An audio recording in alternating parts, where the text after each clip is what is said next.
Assalamualaikum warahmatullahi wabarakatuh. Selamat pagi anak-anakku kelas 8 MTSPM yang selalu Bapak banggakan, yang selalu Bapak harapkan doa-doa tulus dari kalian. Semoga kita semua selalu dalam lindungan Allah. Marilah sebelum memulai pembelajaran pada pagi hari ini, kita awali dengan bacaan Ummul Quran. Semoga pertemuan yang singkat ini membawa keberkahan dan kemanfaatan di dini wa dunya wal akhirah. Al-hadiniyah al-fatihah. A'udzubillahi minasyaitonirrajim. Bismillahirrahmanirrahim.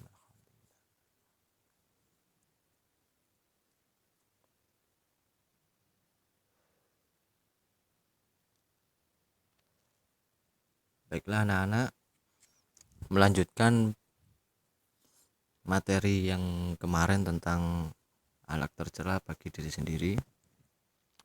Alat tercela selanjutnya adalah ghadab atau biasa diartikan dengan marah. Ghadab artinya merasa sangat tidak senang dan panas. Panas bukan karena cuaca.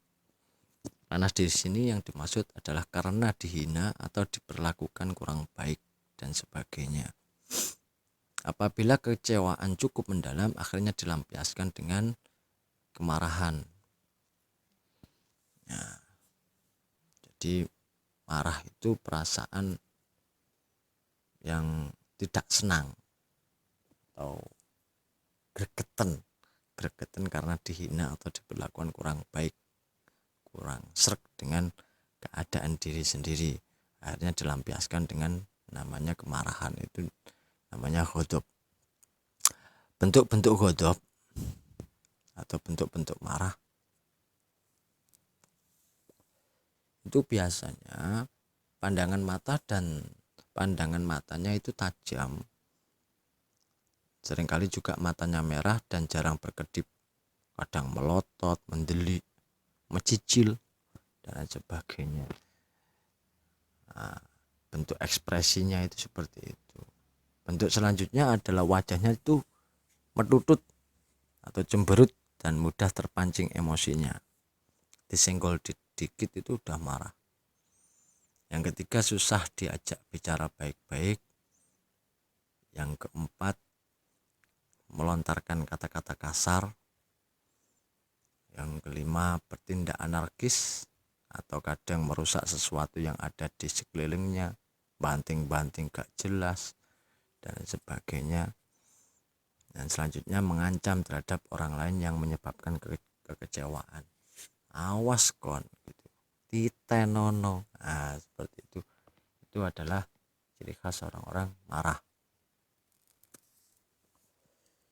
Marah sebenarnya itu ada 3 tingkatan setidaknya, yakni ada marah yang tingkatan rendah, tingkatan sedang, dan tingkatan yang tinggi. Tingkatan yang rendah itu orang yang marah tapi dilampiaskan dengan sesuatu yang berbau positif. Jadi sampean gregeten nambah uang tapi dilampiaskan dengan mencuci baju, dikocak-kocak baju.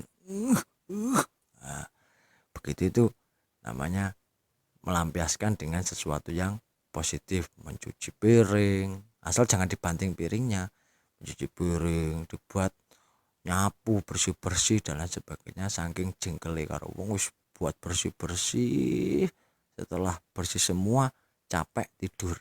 Nah, itu marah tingkatan yang paling rendah. Marah tingkatan yang sedang itu marah langsung bales sama orang yang dijengkeli atau yang bikin kecewa, langsung marah, wah tat, langsung memarahin orang yang bikin kecewa. Setelah itu selesai.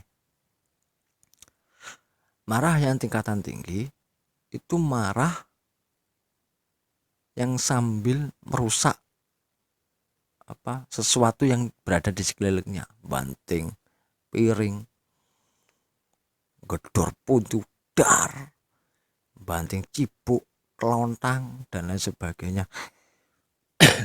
Itu marah yang tingkatan tinggi. Jadi setidaknya ada 3 tingkatan. Larangan ghadab, larangan marah itu diatur di dalam sebuah hadis. Salah satunya ada seorang laki-laki yang meminta dinasihati oleh Rasul. Ya Rasul, nasihati aku. Pesan Rasul, la taghdab, jangan engkau marah. Makanya ini pada bahkan dalam sebuah kitab khusus Risalatul Qadha, risalah atau aturan tentang kehakiman, itu hakim pun tidak boleh marah ketika memutus sebuah perkara. Itu dilarang kondisinya itu dalam keadaan emosi. Dalam memeriksa perkara kok emosi, itu nggak boleh. Hakim itu untuk memutuskan sesuatu itu nggak boleh. Makanya marah itu sangat-sangat dipesankan oleh Rasul agar jangan sampai untuk dibiasakan pada diri seseorang. Dalam surat Al-Imran di sini diterangkan yang artinya, dan bersegeralah kamu mencari ampunan dari Tuhanmu, wasyari'u ila maghfirati min rabbikum, dan mendapatkan surga yang luasnya seluas langit dan bumi yang disediakan bagi orang yang bertakwa, yaitu orang yang berinfak baik di waktu lapang maupun sempit, dan orang yang menahan amarahnya dan memaafkan kesalahan orang lain, dan Allah mencintai orang-orang yang berbuat kebaikan. Jadi di sini ada beberapa gandengan. Jadi di samping bisa menahan marah, itu juga bisa infak dalam keadaan baik sampean duwe duit, orang duwe duit, baik sampean lagi butuh duit atau apalagi banyak duit, itu juga merupakan gandengan. Selanjutnya di samping menahan marah juga diikuti dengan memaafkan kesalahan orang lain. Jadi di samping menahan marah juga memaafkan seseorang yang sudah bikin kecewa kita atau kalian sendiri. Nah, itu sangat-sangat dicintai oleh Allah. Dampak negatif ghadab yang pertama bisa diperhatikan di sini, yakni 1, bagi pelakunya sendiri. Yang pertama, tidak dapat berpikir secara tenang dalam menghadapi sebuah persoalan. Pasti pikirannya kacau, guwupuh kabeh. Yang kedua, mudah terkena tekanan batin apabila sering terjadi, karena rasa dendam yang ada di dalam diri seseorang itu karena orang lain sudah bikin kecewa, itu pasti batinnya itu sakit. Makanya pesanan Sunan Ampel itu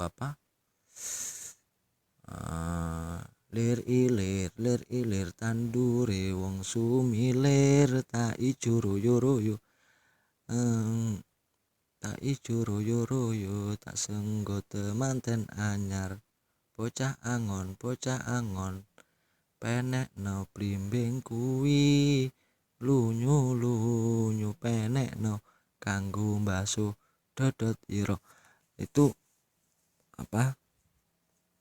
yang dibasuh itu diri kita. Jadi dibasuh sampai benar-benar sakit dalam diri kita sendiri, itu benar-benar terobati oleh diri kita sendiri, bukan oleh orang lain, tapi oleh diri kita sendiri. Nah, jadi yang selanjutnya, dampak negatifnya, susah menerima kebenaran dan saran karena emosinya yang memuncak. Jadi kalau dikasih masukan dalam keadaan emosi itu pasti banyak ditolak.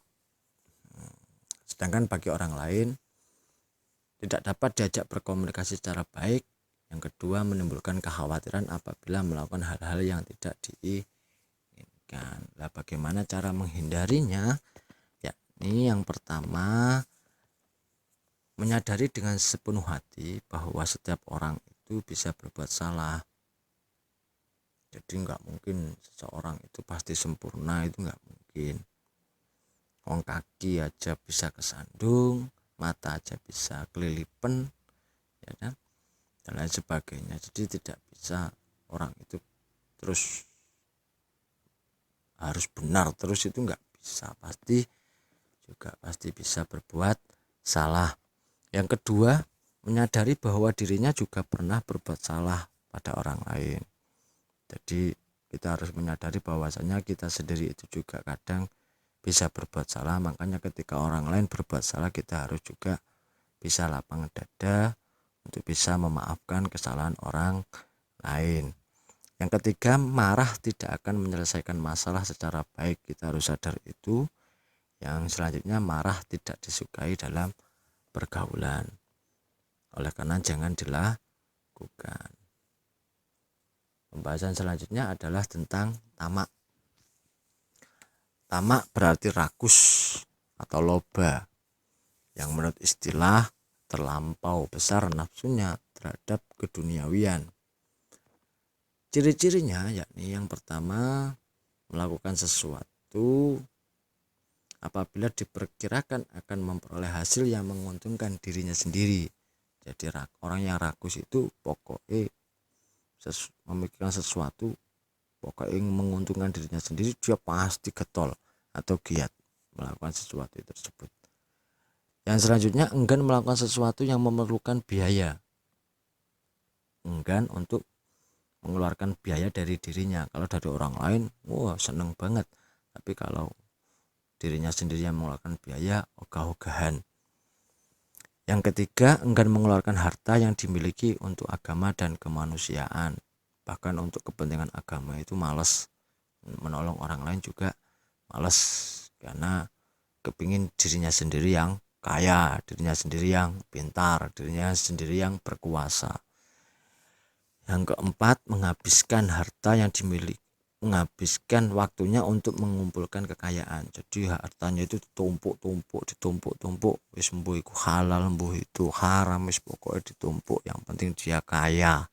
Mbuh itu jalannya bener, mbuh itu jalannya salah, langsung ditempuhnya, pokoknya berbau menguntungkan dirinya sendiri. Itu namanya tamak.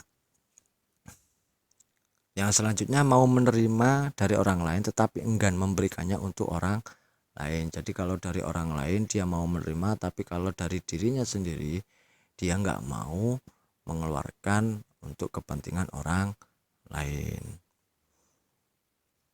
Larangan tamak itu disinggung dalam Al-Hadid ayat 20, yang artinya, ketahuilah sesungguhnya kehidupan dunia itu hanyalah permainan dan senda gurau, perhiasan dan saling berbangga di antara kamu, serta berlomba-lomba dalam kekayaan dan anak keturunan seperti hujan yang tanamannya mengagumkan para petani. Kemudian tanaman itu menjadi kering dan kamu lihat warnanya kuning, kemudian menjadi hancur.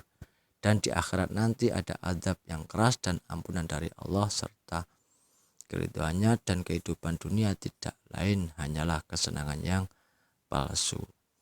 Iya, dunia ini bisa dilambangkan kesenangan yang palsu jika kita mudah tertipu oleh kemilau dunia. Karena sifatnya dunia itu seperti roda, seperti ruji itu, kalau diturutin satu kepingin yang lain, kalau ini udah dapet kepingin yang lain, muter aja.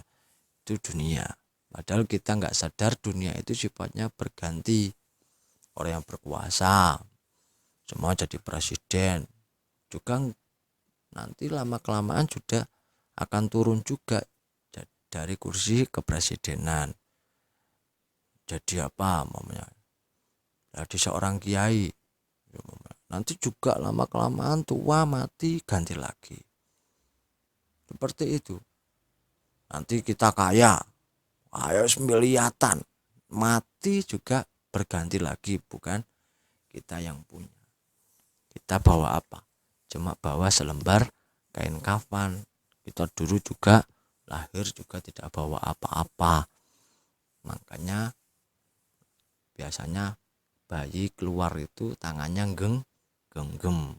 Itu karena apa seakan-akan dunia itu kepingin digenggam gitu. Jadi nanti kita meninggal juga tidak akan membawa apa-apa, hanya cuma kain kafan. Harta yang menumpuk juga tidak ada artinya, yang penting adalah amal soleh dan iman kita, itu yang dibawa nanti untuk sangu atau untuk bekal di akhirat nanti. Dampak negatif tamak. Yang pertama, mudah terjerumus dalam kehidupan yang sesat karena keduniawian. Jadi keduniawian itu bisa menyesatkan dirinya.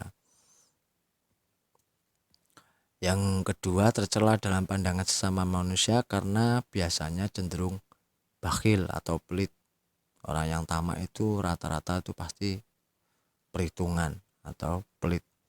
Yang ketiga, jauh dari petunjuk agama karena waktunya habis untuk memikirkan harta. Nah, ini jadi selanjutnya, dulu banyak dikisahkan masalah Korun, ya kan? Terus banyak kisah karena harta terus lupa untuk beribadah kepada Allah dan lain sebagainya. Itu juga tidak bagus. Demikianlah pembahasan yang singkat, semoga bermanfaat. Semoga kalian tetap semangat, jaga kesehatan. Bapak akhiri dengan bacaan alhamdulillahirabbil alamin. Assalamualaikum warahmatullahi wabarakatuh.